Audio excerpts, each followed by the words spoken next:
Cuando un eje gira, la excentricidad ocasiona una deflexión debida a la fuerza centrífuga que se resiste por la rigidez a flexión del eje.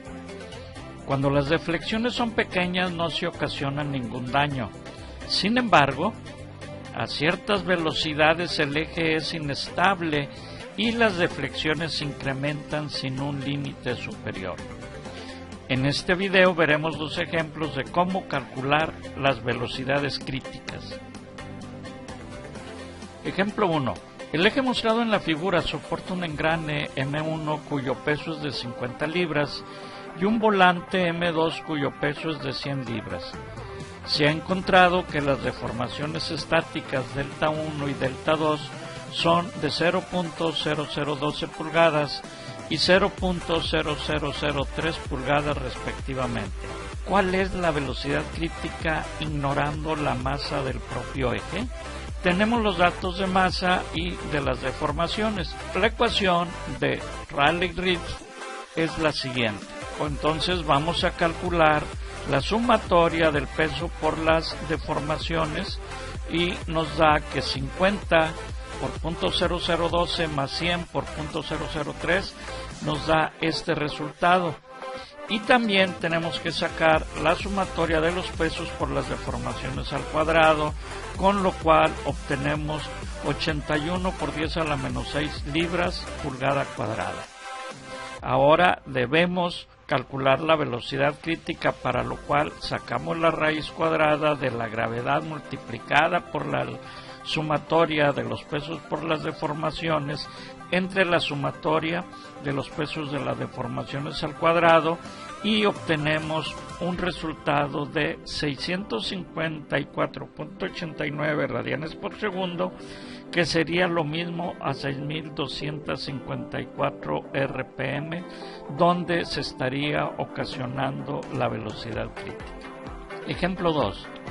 Las dos masas M1 y M2 unidas al eje de la figura pesan 140 libras y 60 libras respectivamente. Mediante un análisis de deformaciones he encontrado que los coeficientes de influencia para el eje son A11 es igual a 2 por 10 a la menos 6 pulgada por libra, A22 es igual a 12 por 10 a la menos 6 pulgada por libra, A12 es igual a A21 y es igual a 4 por 10 a la menos 6 pulgada por libra. Ignorando la masa del propio eje, ¿cuál es la primera velocidad crítica utilizando la ecuación de Dunkerley? ¿Y cuál sería la primera velocidad crítica utilizando la ecuación de Rayleigh-Ritz? Vamos a ver con la ecuación de Dunkerley.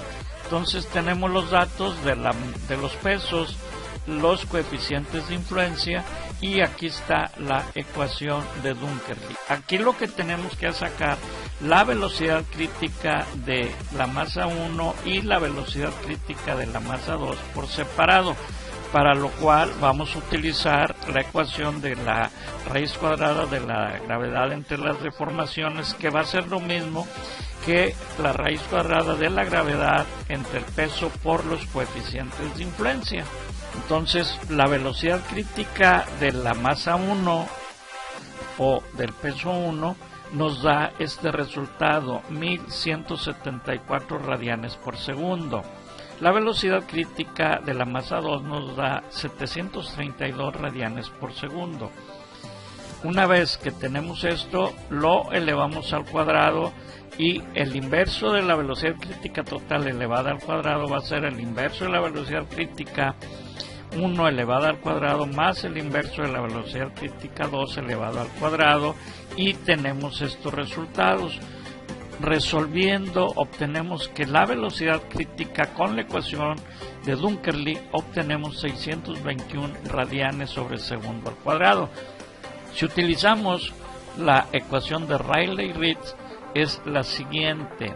Entonces aquí vamos a ver primero la deformación 1, que es igual al peso 1 por el coeficiente de influencia de la masa 1 en la posición 1 más el coeficiente de influencia de la masa 1 en la posición 2, que nos daría 5.2 por 10 a la menos 4 pulgadas.